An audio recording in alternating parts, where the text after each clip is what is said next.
Supervision technology. Supervision technology. Supervision technology. A barrier-free journey towards the accessible world. A barrier-free journey towards the accessible world.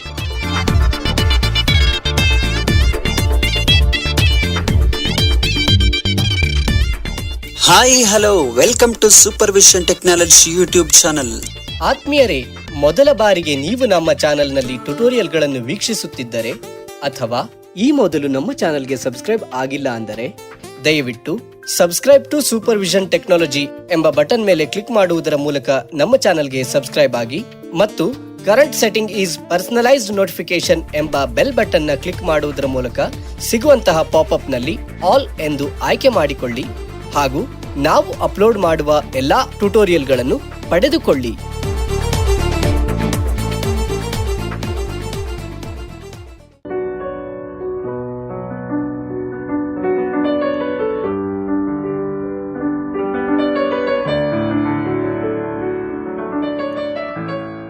ಜೀವನವೆಂಬುದು ಬೆಕ್ಕು ಮತ್ತೆ ಇಲಿಯ ನಡುವಿನ ಓಟದ ಸ್ಪರ್ಧೆಯಂತೆ. ಈ ಸ್ಪರ್ಧೆಯಲ್ಲಿ ಅತಿ ಹೆಚ್ಚು ಇಲಿಯೇ ಗೆಲ್ಲುವುದು. ಯಾಕೆಂದರೆ ಬೆಕ್ಕು ತನ್ನ ಆಹಾರಕ್ಕಾಗಿ ಓಡಿದರೆ ಇಲಿಯು ತನ್ನ ಜೀವ ಉಳಿಸಿಕೊಳ್ಳಬೇಕೆಂಬ ಹಂಬಲ ಮತ್ತು ಗುರಿಗಾಗಿ ಓಡುತ್ತದೆ. ನೆನಪಿರಲಿ, ಅವಶ್ಯಕತೆಗಳಿಗಿಂತ ಗುರಿ ಮುಖ್ಯ ಎಂಬ ಸುಂದರ ಸಾಲುಗಳೊಂದಿಗೆ ಮತ್ತೆ ನಿಮ್ಮೆಲ್ಲರ ಮುಂದೆ ನಿಮ್ಮೆಲ್ಲರ ಪ್ರೀತಿಯ ಗೆಳೆಯ Chandan Kumar. Welcome back to Supervision Technology YouTube channel. ಗೆಳೆಯರೇ, ನೀವೆಲ್ಲರೂ ಕ್ಷೇಮ ಎಂದು ಭಾವಿಸ್ತಾ ನನ್ನ ಹಿಂದಿನ ಟ್ಯುಟೋರಿಯಲ್ಗೆ ಪ್ರತಿಕ್ರಿಯೆ ನೀಡಿದ, ತಮ್ಮ ಅನಿಸಿಕೆ ಅಭಿಪ್ರಾಯಗಳನ್ನ ಹಂಚಿಕೊಂಡ ಎಲ್ಲರಿಗೂ ಹೃದಯ ತುಂಬಿ ವಂದಿಸ್ತಾ ಇವತ್ತಿನಿಂದ ಮತ್ತೊಂದು ಸರಣಿಯನ್ನು ಆರಂಭಿಸ್ತಾ ಇದ್ದೀನಿ. ಈ ಸರಣಿಯಲ್ಲಿ ನಾವು ನಮ್ಮ ಮೊಬೈಲ್ನಲ್ಲಿ ಇರುವ ಜಿಮೇಲ್, ನಾವು ಇದನ್ನು ಮೊಬೈಲ್ನಲ್ಲೂ ಬಳಸ್ಬೋದು, ಡೆಸ್ಕ್ಟಾಪ್ ಲ್ಯಾಪ್ಟಾಪಲ್ಲೂ ಬಳಸ್ಬೋದು. ಸೊ ಗೂಗಲ್ನ ಒಂದು ಕಂಟ್ರೋಲ್ನಲ್ಲಿರುವ ಜಿಮೇಲ್, ಇದರ ಬಗ್ಗೆ ತಿಳ್ಕೊತಾ ಹೋಗೋಣ. ಅಂದರೆ ಜಿಮೇಲ್ ಇತಿಹಾಸ, ಅದರ ಉಪಯೋಗಗಳು, ಅದರ ಗುಣಲಕ್ಷಣಗಳು, ಅದನ್ನ ಹೇಗೆ ಬಳಸಬೇಕು ಎಂಬ ಎಲ್ಲ ವಿಷಯಗಳನ್ನು ನಾವು ಹಂತ ಹಂತವಾಗಿ ತಿಳಿತಾ ಹೋಗೋಣ. ನೆನಪಿರಲಿ ಗೆಳೆಯರೆ, ಇದನ್ನು ನಾನು ಆರಂಭಿಕ ಕಲಿಕಾರ್ಥಿಗಳನ್ನ ಗಮನದಲ್ಲಿಟ್ಟುಕೊಂಡು ಈ ಸರಣಿಯನ್ನು ಆರಂಭಿಸ್ತಾ ಇದ್ದೀನಿ. ಇದಕ್ಕೆ ನಿಮ್ಮೆಲ್ಲರ ಆರೈಕೆ ಮತ್ತು ಪ್ರೋತ್ಸಾಹ ಮತ್ತು ಆಶೀರ್ವಾದ ಇರುತ್ತೆ ಅಂತ ಭಾವಿಸ್ತಾ, ಗೆಳೆಯರೆ, ಇವತ್ತು ನಾನೇನು ಪ್ರಾಕ್ಟಿಕಲ್ ಆಗಿ ನಿಮಗೆ ತೋರ್ಸೋಕೆ ಹೋಗಲ್ಲ. ಇವತ್ತು ಸ್ವಲ್ಪ ಜಿಮೇಲ್ ಬಗ್ಗೆ ತಿಳ್ಕೊಳ್ಳೋಣ. ಚಿಕ್ಕದಾಗಿ ಒಂದು ಜಿಮೇಲ್ನ ಇಂಟ್ರೊಡಕ್ಷನ್ ಮಾಡ್ಕೊಳ್ಳೋಣ. ನಂತರದ ದಿನಗಳಲ್ಲಿ ನಾನು ಜಿಮೇಲ್ನ ಪ್ರತಿಯೊಂದು ಹಂತ ಹಂತವಾಗಿ ಪ್ರತಿಯೊಂದು ವಿಷಯಗಳನ್ನು ಕೂಡ ಪ್ರಾಕ್ಟಿಕಲ್ ಆಗಿ ನಿಮಗೆ ಮಾಡಿ ನಾನು ತಿಳಿಸ್ಕೊಡ್ತಾ ಹೋಗ್ತೀನಿ.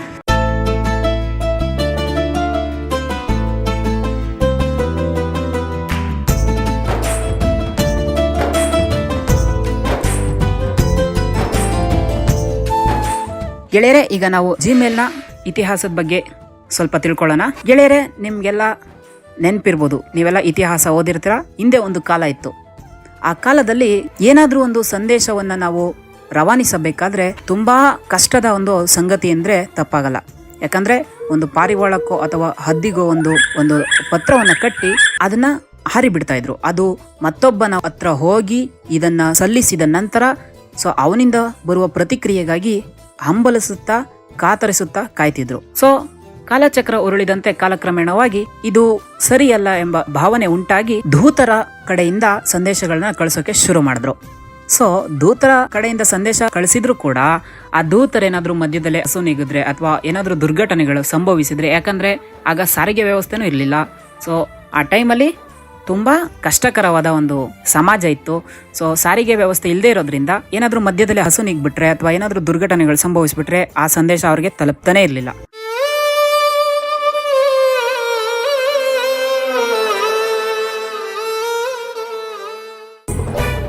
ಸೊ ಮತ್ತೆ ಕಾಲಕ್ರಮೇಣ ಕಾಲಚಕ್ರ ಉರುಳಿದಂತೆ ಪೋಸ್ಟ್ ಆಫೀಸ್ಗಳು ಶುರುವಾದವು. ಈ ಪೋಸ್ಟ್ ಆಫೀಸ್ಗಳು ಶುರುವಾದ್ಮೇಲೆ ಒಂದು ಪತ್ರಕ್ಕಾಗಿ ಗಂಟೆಗಟ್ಟಲ ಕಾಲ ಒಬ್ಬ ಸೈಕಲ್ ಮೇಲೆ ಪೋಸ್ಟ್ ಲೆಟರ್ಗಳನ್ನ ತರ್ತಿದ್ದ ವ್ಯಕ್ತಿಗಾಗಿ ಜನಗಳು ಕಾಯೋದನ್ನ ನಾವು ಗಮನಿಸಿದೀವಿ.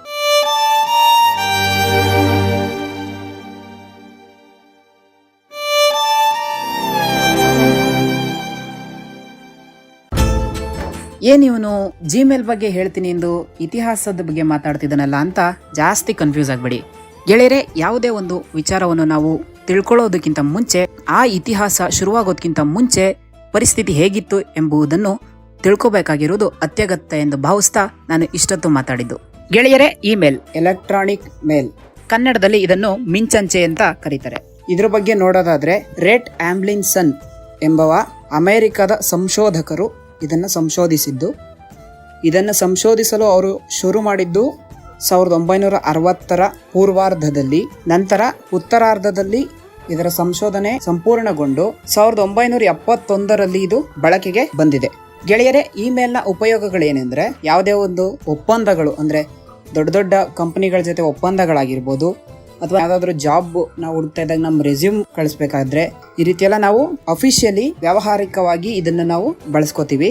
ಸೊ ಪ್ರಚಲಿತ ದಿನಮಾನದಲ್ಲಿ ಪ್ರತಿಯೊಬ್ಬ ಆಂಡ್ರಾಯ್ಡ್ ಬಳಕೆದಾರನು ಒಂದು ಇಮೇಲ್ ಐಡಿಯನ್ನು ಹೊಂದಿರಬೇಕು.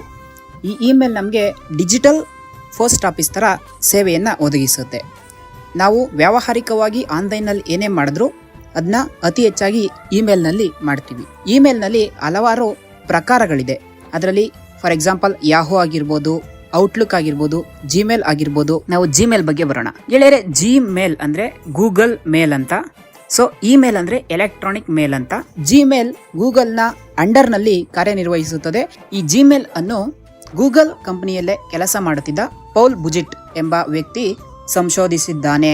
ಗೆಳೆಯರೆ, ಈ ಜಿಮೇಲ್ ನ ಒಂದು ಪ್ರಾಜೆಕ್ಟು ಎಷ್ಟು ಗುಪ್ತವಾಗಿ ಕಾರ್ಯನಿರ್ವಹಿಸುತ್ತಿತ್ತು ಅಂದ್ರೆ ಪೌಲು ಇದನ್ನು ತುಂಬಾ ಗುಪ್ತವಾಗಿ ಒಂದು ಸಂಶೋಧನೆ ಮಾಡಿದ ಅಂದ್ರೆ ತಪ್ಪಾಗಲ್ಲ. ಯಾಕಂದ್ರೆ ಇದು ಸಂಶೋಧಿಸುವ ಸಮಯದಲ್ಲಿ ಗೂಗಲ್ ಕಂಪನಿಯಲ್ಲಿ ಕೆಲಸ ಮಾಡ್ತಿದ್ದ ಎಷ್ಟೋ ಇಂಜಿನಿಯರ್ಸ್ಗೆ ಇದ್ರ ಬಗ್ಗೆ ಮಾಹಿತಿನೇ ಇರಲಿಲ್ಲ. ನಂತರ ಇದನ್ನು ಸಂಶೋಧಿಸಿದ್ದನ್ನು ಯಶಸ್ವಿಪಡಿಸಿಕೊಂಡ ಪೌಲ್ ಬುಜಿಟ್ ಅವರು 2004 ಏಪ್ರಿಲ್ 1ರಂದು ಇದನ್ನು ಬೇಟಾ ಟೆಸ್ಟಿಂಗ್ ಆಗಿ ರಿಲೀಸ್ ಮಾಡಿದ್ರು ಜಿಮೇಲ್ ನ. ಸೊ 2006 ಜುಲೈ 7ರಂದು ಇದರ ಟೆಸ್ಟಿಂಗ್ ಕಂಪ್ಲೀಟ್ ಆಯ್ತು. ಇದು ತುಂಬಾ ಉಪಯುಕ್ತಕಾರಿ ಎಂಬ ಭಾವನೆ ಉಂಟಾಯ್ತು. ಸೊ ಅನಂತರ ಈ ಜಿಮೇಲ್ ಅನ್ನು ಎಲ್ಲರೂ ಬಳಸೋಕೆ ಶುರು ಮಾಡಿದ್ರು. ಈ ಜಿಮೇಲು ಅತಿ ಹೆಚ್ಚು ಬಳಕೆದಾರರನ್ನ ಹೊಂದಿದೆ. ಬ್ಲೈಂಡ್ಸ್ಗೂ ಕೂಡ ಇದು ತುಂಬಾ ಎಕ್ಸೆಸಿಬಲ್ ಆಗಿರೋದ್ರಿಂದ ನಮ್ಮ ದೃಷ್ಟಿ ವಿಶೇಷ ಚೇತನರು ಕೂಡ ಈ ಜಿಮೇಲ್ ಅನ್ನ ಅತಿ ಹೆಚ್ಚು ಬಳಸ್ತಾರೆ. ಗೆಳೆಯರೆ, ಇನ್ನೊಂದ್ ಸ್ವಲ್ಪ ಮಾಹಿತಿ ತಿಳ್ಕೊತಾ ಹೋಗೋಣ. ಜಿಮೇಲ್ ನಮ್ಗೆ ತುಂಬಾ ಉಪಯುಕ್ತಕಾರಿಯಾಗಿರುತ್ತೆ. ಈ ಜಿಮೇಲ್ ಅನ್ನು ನಾವು ನಮ್ಮ ಸಂದೇಶಗಳನ್ನು ಎಲೆಕ್ಟ್ರಾನಿಕಲಿ ಅಂದ್ರೆ ಈ ಜಿಮೇಲ್ ಎಂಬುದು ಒಂದು ಆನ್ಲೈನ್ ನ ಸಂಪರ್ಕ ಸಾಧನವಾಗಿದ್ದು, ಇದರಿಂದ ನಾವು ಸಂದೇಶಗಳನ್ನು ಅಂದರೆ ನಾವು ಹೇಗೆ ಪತ್ರ ಕಳಿಸ್ತಿದ್ವೋ ಆ ಪತ್ರದ ಪರಿಕಲ್ಪನೆಯನ್ನ ನೀವು ಅರ್ಥ ಮಾಡ್ಕೊಂಡ್ರೆ ಜಿಮೇಲ್ ನಿಮ್ಗೆ ಅರ್ಥ ಆಯ್ತು ಅಂತಾನೆ. ಅಂದ್ರೆ ಪತ್ರದ ರೀತಿಲೇ ಸಂದೇಶಗಳನ್ನ ಕಳಿಸಬಹುದು. ಅಂದ್ರೆ ನೀವು ಕೇಳ್ಬೋದು, ವಾಟ್ಸ್ಆಪ್ ಫೇಸ್ಬುಕ್ ಅಲ್ಲೆಲ್ಲ ಕಳಿಸ್ಬೋದಲ್ವಾ ಅಂತ.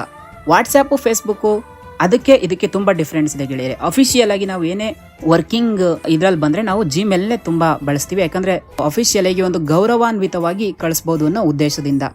ಮತ್ತೆ ಗೆಳೆಯರೆ, ಈ ಜಿಮೇಲ್ ಬಗ್ಗೆ ಹೇಳೋದಾದ್ರೆ ಇದು ನಮ್ಗೆ ಫಸ್ಟ್ 2004ರಲ್ಲಿ ಬೇಟಾ ಟೆಸ್ಟಿಂಗ್ ಅಲ್ಲಿ 1 GB ಕ್ಲೌಡ್ ಸ್ಟೋರೇಜ್ ಅಂದ್ರೆ ದತ್ತಾಂಶ ಸಂಗ್ರಹಣಾ ಸಾಫ್ಟ್ವೇರ್ ಅನ್ನ ಕೊಟ್ಟಿತ್ತು.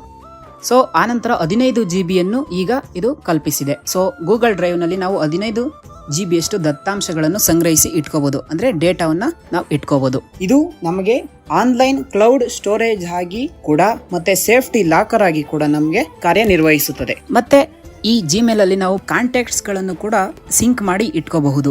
ಏನಂದ್ರೆ ನಮ್ಮ ಕಾಂಟ್ಯಾಕ್ಟ್ಸ್ ಗಳು ನಾವು ಫೋನ್ ಅಲ್ಲಿ ಇರ್ತವೆ, ರೀಸ್ಟಾರ್ಟ್ ಆಗ್ಬಿಡುತ್ತೆ ಫೋನು.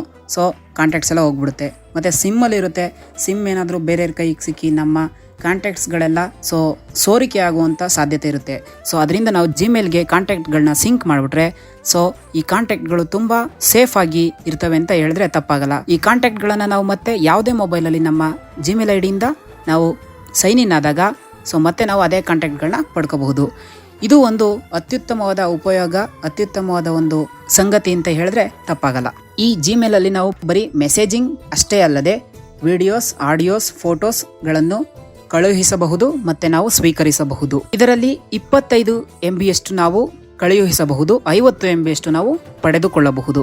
ಮತ್ತೆ ಗೆಳೆಯರೆ, ಈ ಜಿಮೇಲ್ ಎಷ್ಟು ಪ್ರಭಾವ ಬೀರಿದೆ ಎಂಬುದನ್ನು ನಾವು ಗಮನಿಸೋದಾದ್ರೆ 2017 ಜುಲೈ ಅಂತ್ಯದ ವೇಳೆಗೆ ಈ ಜಿಮೇಲ್ ಅನ್ನು ಅಮೆರಿಕದ 60% ಮಧ್ಯವರ್ಗದ ಕಂಪನಿಗಳು ಮತ್ತು 92% ಸಣ್ಣ ಕಂಪನಿಗಳು ಇದನ್ನ ಅಧಿಕೃತವಾಗಿ ಬಳಸೋಕೆ ಶುರು ಮಾಡಿದೆ.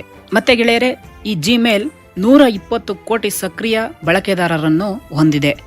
ಮತ್ತೆ ಗೆಳೆಯರೆ, ಇದನ್ನ ಅಧಿಕೃತವಾಗಿ ಪ್ಲೇಸ್ಟೋರ್ ನಲ್ಲಿ 100 ಕೋಟಿಗೂ ಅಧಿಕ ಮಂದಿ ಡೌನ್ಲೋಡ್ ಮಾಡ್ಕೊಂಡಿದ್ದಾರೆ. ಈ ಜಿಮೇಲ್ ನಮಗೆ ತುಂಬಾ ಉಪಯುಕ್ತಕಾರಿಯಾದ ಒಂದು ಆಪ್ ಆಗಿದೆ, ಒಂದು ಸಾಫ್ಟ್ವೇರ್ ಆಗಿದೆ ಅಂದ್ರೆ ತಪ್ಪಾಗಲ್ಲ.